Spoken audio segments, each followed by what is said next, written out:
Hey, everybody. Today we're going to be reading chapter 26 and 27 of Out of My Mind. So I need you to go ahead and grab your Out of My Mind book and you'll open it up to page 228. 228. All right, I want you following along with me as I read. Chapter 26. In the midst of all the commotion, Mr. Deming seemed to get an inspiration. "Let's go out to dinner to celebrate," he announced as the last of the studio lights were turned off. "Great idea," Connor said immediately. "I'm starving," said Amanda. "Even though I wasn't on camera, I've been too nervous to eat all day." "Me too," Elena added. "How about Linguini's?" Connor suggested. "They've got all-you-can-eat spaghetti." "Leave it to Connor to know all the best places to eat." "They might go out of business after you show up, Connor," Mr. Deming said with a laugh. "Don't go embarrassing me now." "Don't worry, Mr. D. My max is about 12 bowls of spaghetti." "Linguini's is perfect," Rosa's dad said. "It's walking distance, just around the corner from the studio.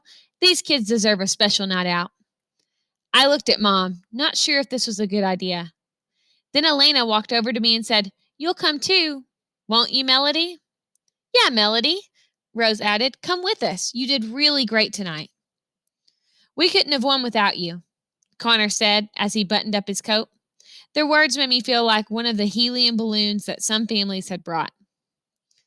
"Well, I wouldn't go that far," Molly said, glancing at Claire. "Balloons do pop." "You weren't up there," Connor reminded Molly. "So, you coming or not?" Rose asked. "Sure," I tapped. "It will be fun." I glanced at Mom again, who nodded. Dad took Penny home, and Mrs. V gave me a hug and promised she'd see me in the morning. The air was brisk and the conversation silly as we headed for the restaurant.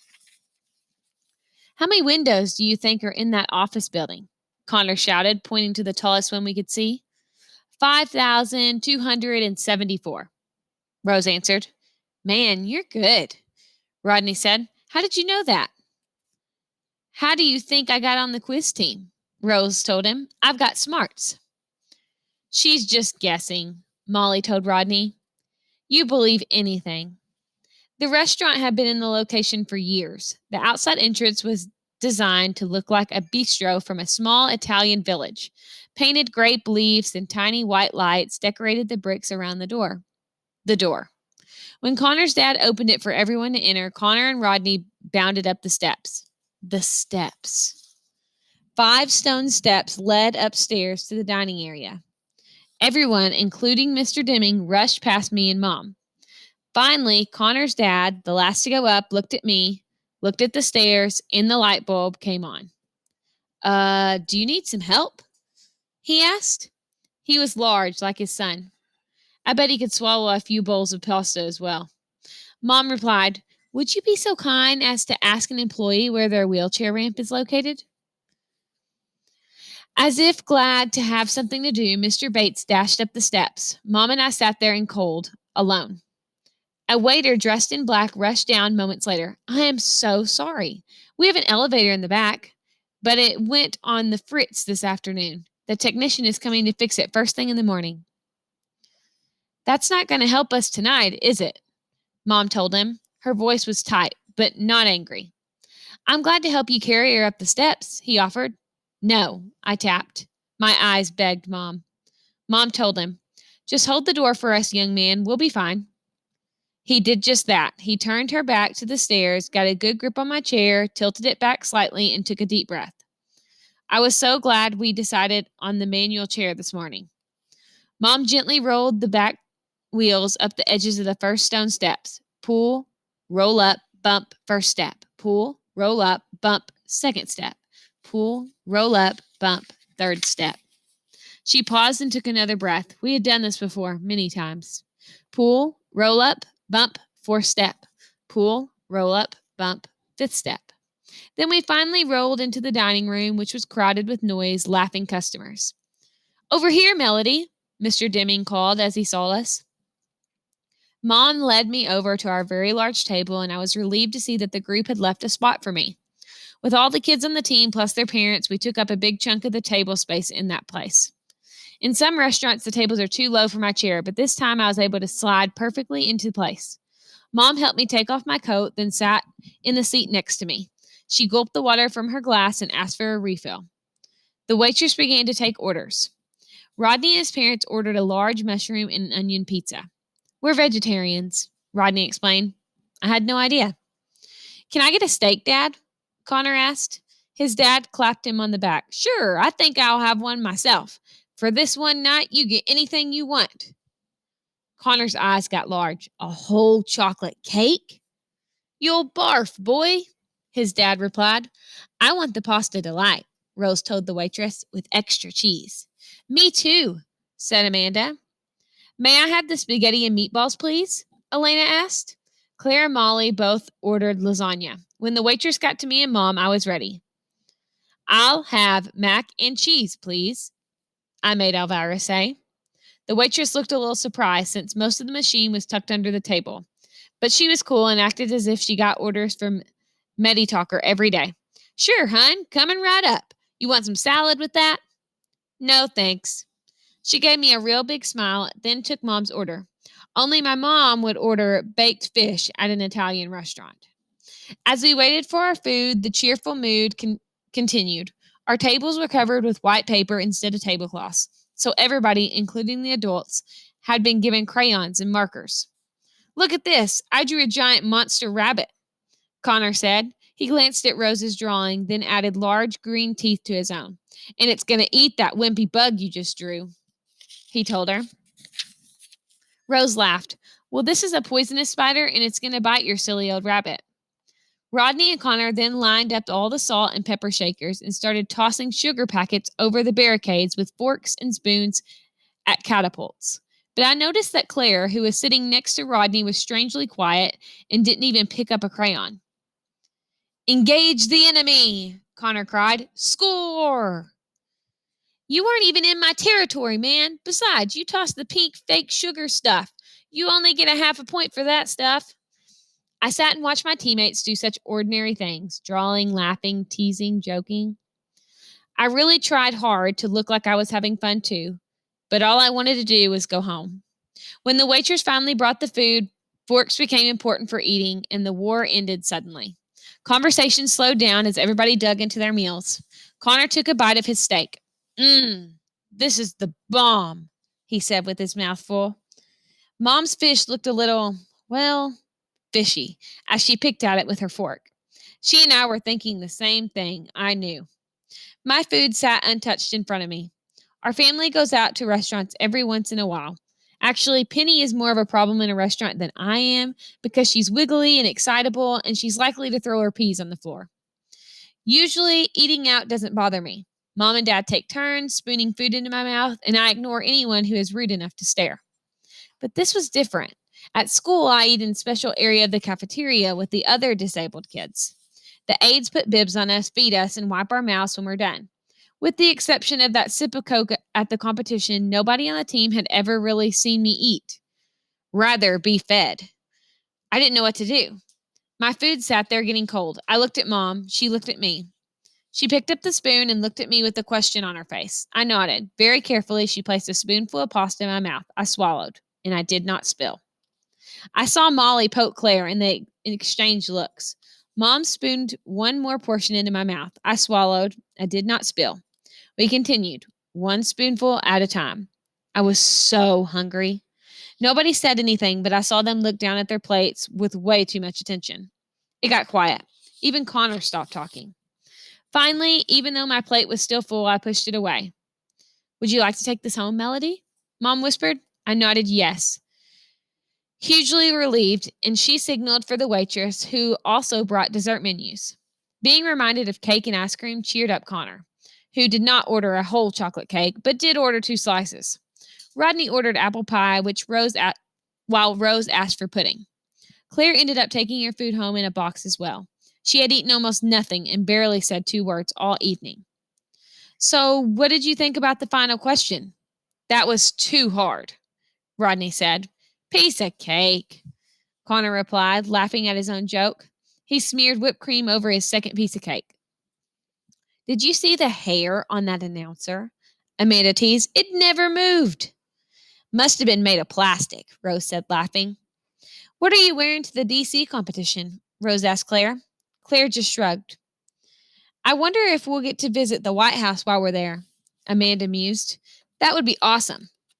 I believe it's on our agenda for Saturday, Mr. Deming replied enthusiastically. I'm excited about that as well. So, what's with you and Melody being best friends, Claire? Elena asked. Claire didn't answer, but she rubbed her hands over her forehead. I don't feel so good, she said weakly. Is it hot in here? No one had time to answer, for at that moment, Claire stood up suddenly, clapped her hands over her mouth, and stumbled from her seat.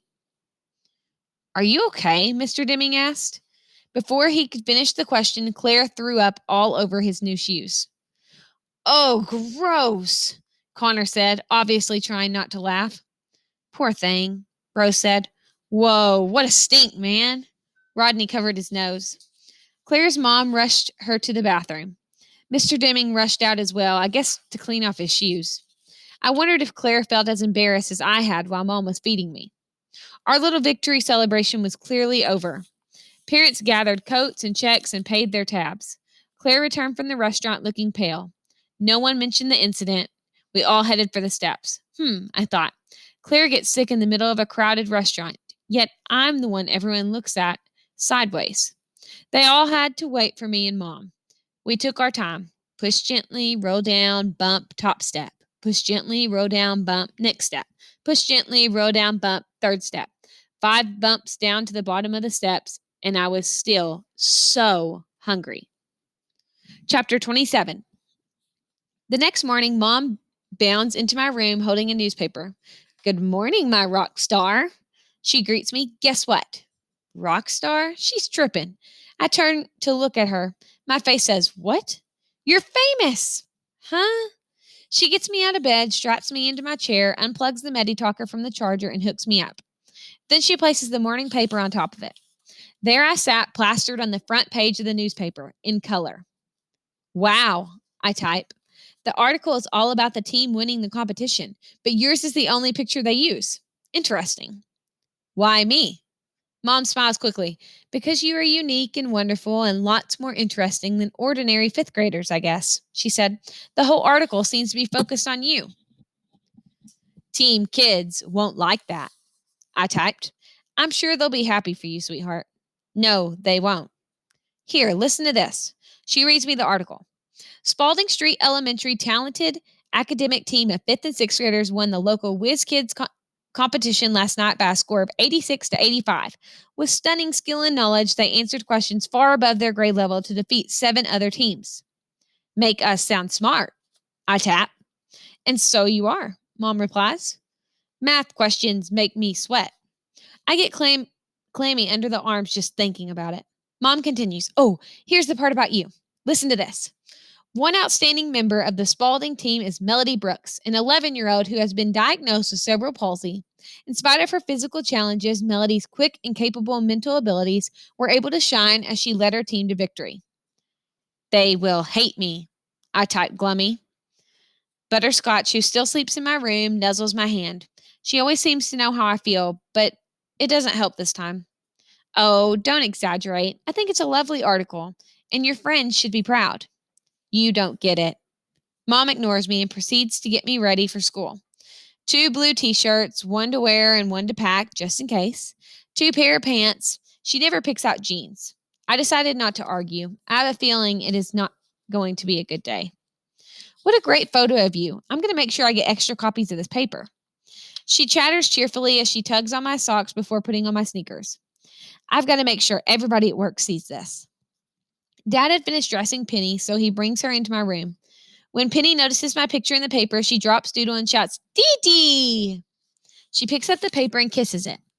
I bet I won't get many reactions like that at school today. Dad leans over and gives me a kiss on the cheek. I'm so proud I could pop. He says softly, I love you, Melody. That makes me get all teary. Just once, I wish I could hug my little sister or tell my dad I love him too, in real words, not through my machine. The reaction at school today is just what I expected. Words floating out of lips that say nice things to me, but eyes tell the truth. The eyes are cold, as if I had beat the reporter over the head and forced her to print that picture of me. Even Rose acts distance. Nice picture of you in the paper, Melody, she says. Thanks. Should have been of all of us. I think so too, Rose replies. I just sigh. I can't do anything right. I don't want to be all that. I just want to be like everybody else. When we get to Mr. Deming's class, he strides in wearing another brand new suit. There must have been a 2-for-1 sale and a brand new smile. He looks like he might explode with happiness. He carries a stack of the morning newspaper with him. I didn't sleep at all last night, he admits to us. I am just so very proud of our team and our school. He pauses while the class cheers for the quiz team. Rose, Molly, and Claire smile happily. Connor and Rodney take a bow. A few kids even turn around and look at me with a smile. Do we get free pizza or something? Connor blurts out. Absolutely, Mr. Deming replies. The principal has declared that the next Friday is quiz team day, and the entire school is being treated to free pizzas and sodas. More cheers from the class. Connor looks really pleased. Mr. Deming continues, and I want to give a special shout out to Melody, who really helped us secure our victory. Let's give a special round of applause. He begins the clapping and the class joins in, but it seems more polite than sincere. I guess I'm not as cool as free pizza. Who saw the 11 o'clock news last night? Mr. D asked, still beaming. About half the kids raised their hands. I had missed it. I had fallen asleep exhausted after we got home. I tapped it and TiVoed it and put it on my MySpace, he tells us excitedly. But now we must get back to regular class activities. He sounded disappointed. But how do we get ready for Washington? Rose asked, obviously not ready to let him do that. Teachers are so easily distracted. I knew he'd bet on that one. Mr. Deming smiles again and takes a deep breath. We have only 2 weeks to get ready, Rose. I prepared a packet for each of the team champs, he says as he passes out the paperwork. Take this home and bring it back tomorrow without fail. In it, I've included information about how to redeem the free plane tickets and info about our hotel and schedules for the days we're in DC. It also gives details about our practice schedule, which begins today. We will meet every day after school and half a day on Saturday. Saturday? Connor asked, disbelief in his voice. I'm worried about that too. A whole half day? If Catherine can't come, how will I get to the bathroom or eat? I'll bring bagels for breakfast, fruit for snacks, and we'll order in burgers for lunch, Mr. Deming tells him. Sounds sort of healthy, Connor responds with a grin, but I'll be there. You skip a practice and you get bounced to the alternates, Connor. I'm in this to win. Why don't you take a couple of days off, my man? Rodney says to Connor. I'd be glad to take your place, slide you right out in a blink. He sounds serious. No way, man. I'll show, Connor says hurriedly. Molly raises her hand. Mr. Deming, do the alternates go to Washington also? Absolutely. So should I buy a new dress just in case I get to be on the team? That's up to you, Molly, the teacher replies. Claire raises her hand then. Mr. D, I think I know what Molly's getting at. Since there are 6 people on the DC team instead of 4, which of the alternates will you choose? We will use a point system, he replies. The students with the highest scores from all the preliminary rounds will make the final TV team. Sound fair? Claire looks satisfied at that, and she and Molly high-fived each other. Mr. Deming finally gets back to the regular classwork, the study of Spain and Portugal, and I do my best to do nothing to call attention to myself. No weird noises or kicks or grunts for the rest of class. No answers to questions I know. I just sit in the back of the room with Catherine and hope the morning will pass quickly. I spend the afternoon in room H5, where we watch Tom and Jerry cartoons for 3 hours. Can you believe it? After school, Catherine feeds me a pudding cup and some juice just before it's time to go to Mr. Deming's room for our first practice. She frowns as I finish my last sip of juice. What's bugging you, Melody? She asks. You should be on top of the world, but you're acting like somebody just popped you in the nose. They don't want me on the team, I type.